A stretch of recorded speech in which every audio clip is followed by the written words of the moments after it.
네, 51번 문제를 풀어보도록 하겠습니다. 설문지를 작성할 때 반드시 포함시켜야 할 것을 세 가지 쓰라고 했는데, 정답을 보시면, 응답자에 대한 협조 요청, 그 다음에 식별 자료, 지시사항, 이런 것들이 이제 반드시 설문지를 작성할 때 들어가야 된다라는 겁니다.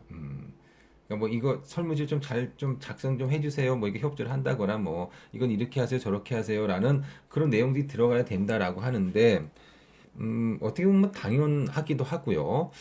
그래서 제 생각은 이 문제 그렇게까지는 중요하지 않을 것 같은데 그래서 제가 차라리 이제 질문지 작성 원칙 이거 이제 중요합니다. 그래서 29번을 잠깐 한번 가 보시게 되면 질문지 작성 시 고려할 사항 이렇게 써놨습니다. 차라리 이런 걸 알고 있는 것이 좀 더 낫지 않을까 이렇게 생각이 듭니다. 그래서 51번 같은 경우는요 그냥 참고로만 알아두시면 될 것 같고요. 그 다음에 52번을 보도록 하겠습니다. 일단은 정답은 패널입니다. 여러분들 패널이란 말 많이 들어보셨죠? 그래서 우리가 저기 그 테레비 같은 TV를 보게 되면 그 출연자들 있잖아요. 패널 분들께서는 누가 나오고 누가 나오고 이런 식으로 이야기하지 않습니까? 예.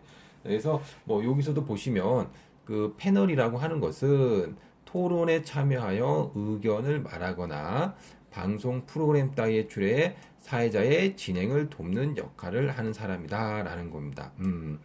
자, 그런데 요런 의미이긴 한데 그런데 이 요거를 잘 읽어보시게 되면요. 일단 우리가 시장 조사를 하려고 하잖아요. 시장 조사. 그러면 시장 조사를 하려고 한다면 그 이제 그 조사하는 피조사자들이 있어야 되겠죠. 예. 그래서 응답자들이 있어야 되는데 그 응답자들을 갖다가 우리는 이제 패널이라고 할 수가 있겠습니다. 그래서 이 질문을 갖다가 좀 해주시게 되면요. 선물도 드리고 쿠폰도 드리고 할게요. 이런 거. 예. 그런 사람들을 우리는 이제 패널이라고 이렇게 이야기를 하고요. 패널을 상대로 시장 조사를 하는 것을 소비자 패널 조사라고 한다라는 겁니다. 자, 53번 보시게 되면요. 사전 조사 시 유의할 사항을 네 가지 쓰시오라고 했는데 이것도 우리가 정답을 그냥 읽어 보시면 될 것 같은데요. 그래서 이제 이거보다는 유의할 사항을 좀 우리가 정확히 알기보다는 먼저 이제 사전 조사라고 하는 것이 뭔지를 갖다가 먼저 좀 파악하는 것이 좀 낫지 않을까 이런 생각이 듭니다.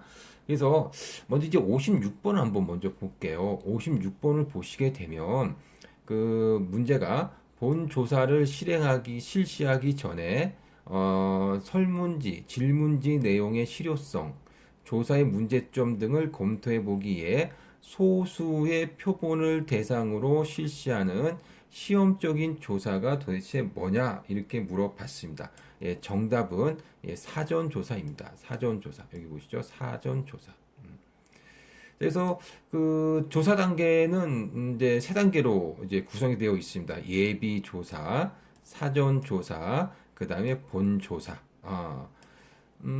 그래서 이 아까 전에 방금 말씀드린 대로 이제 사전 조사라고 하는 것은 어, 본격적으로 이제 진짜 조사죠. 이게 이제 본 조사인데 진짜 조사를 갖다가 하기 전에 이제 몇 개 표본만 조금 이제 맛배기로 조금 뽑아가지고 시험적으로 이제 조사를 하는 거. 이게 바로 이제 사전 조사라고 볼 수가 있겠습니다. 자, 그래서 그 사전 조사라는 이유는 뭐냐? 바로 설문지의 문제점 및 적합성을 확인하기 위해서.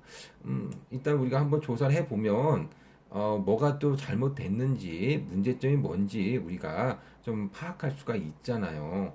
예, 그래서, 미리, 실제 조사를 하기 전에, 본 조사를 하기 전에, 사전 조사를 하게 된다라는 겁니다.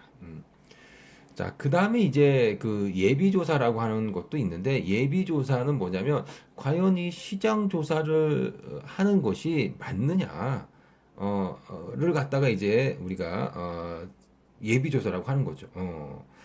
그래서 그 예비 조사를 통해 가지고 과연 이 시장 조사를 하는 것이 맞느냐라고 이렇게 검토를 해봤더니 하긴 해야 되겠다.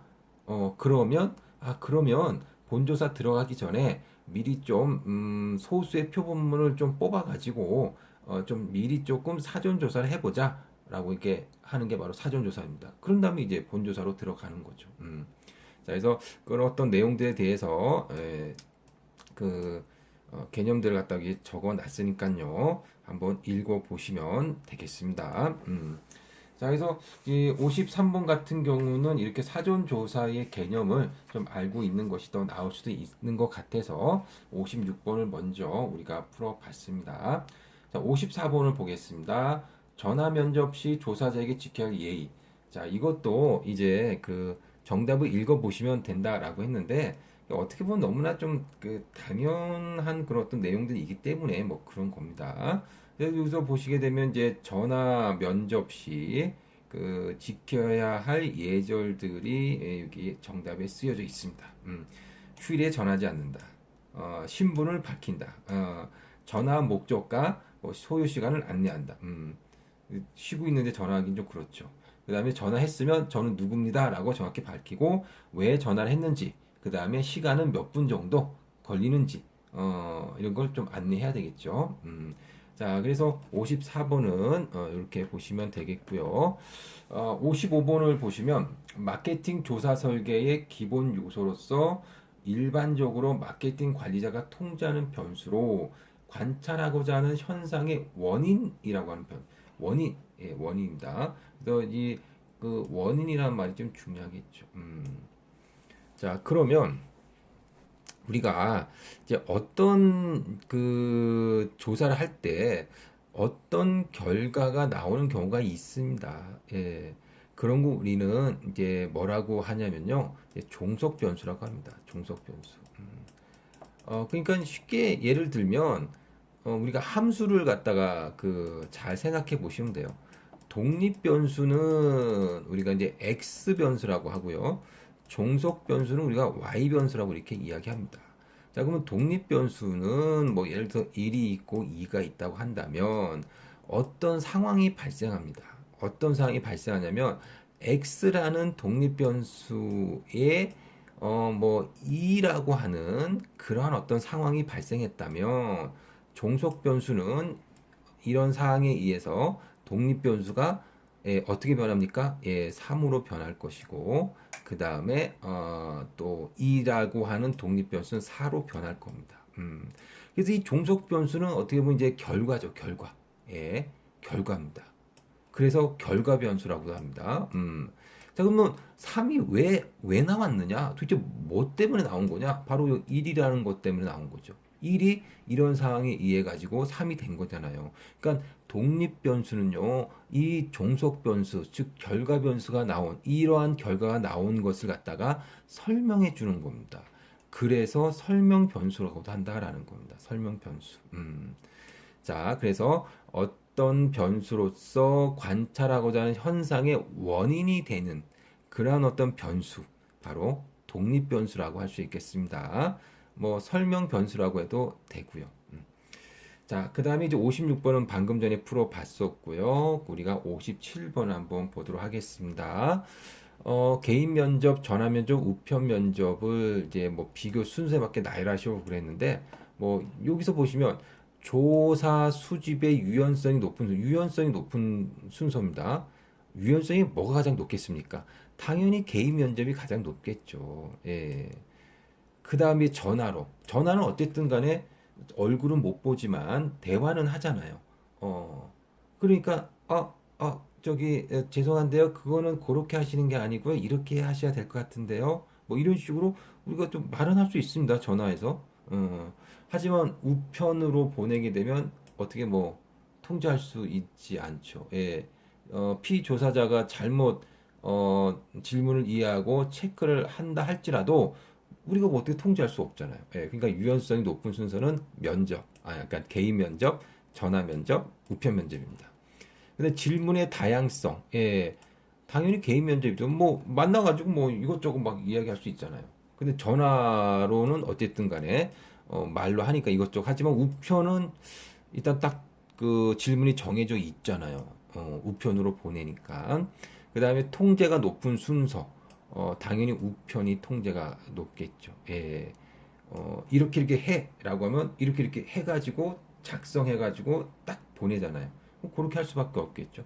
전화 면접, 개인 면접.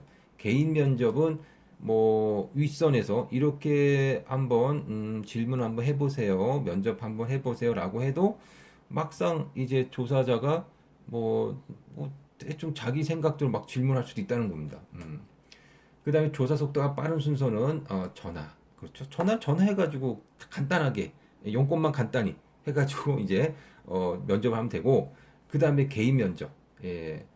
그 다음에 우편 면접은 뭐 가야 되잖아요. 예. 그러니까 며칠씩 걸리고 또 편지를 보냈는데 거기다 답장을 또 답변을 해야 되고 그 다음에 거기다 동봉해가지고 다시 또 우체국 가서 또 이제 붙여야 되니까 아무래도 조사 속도가 가장 늦게 되죠. 우편 면접은.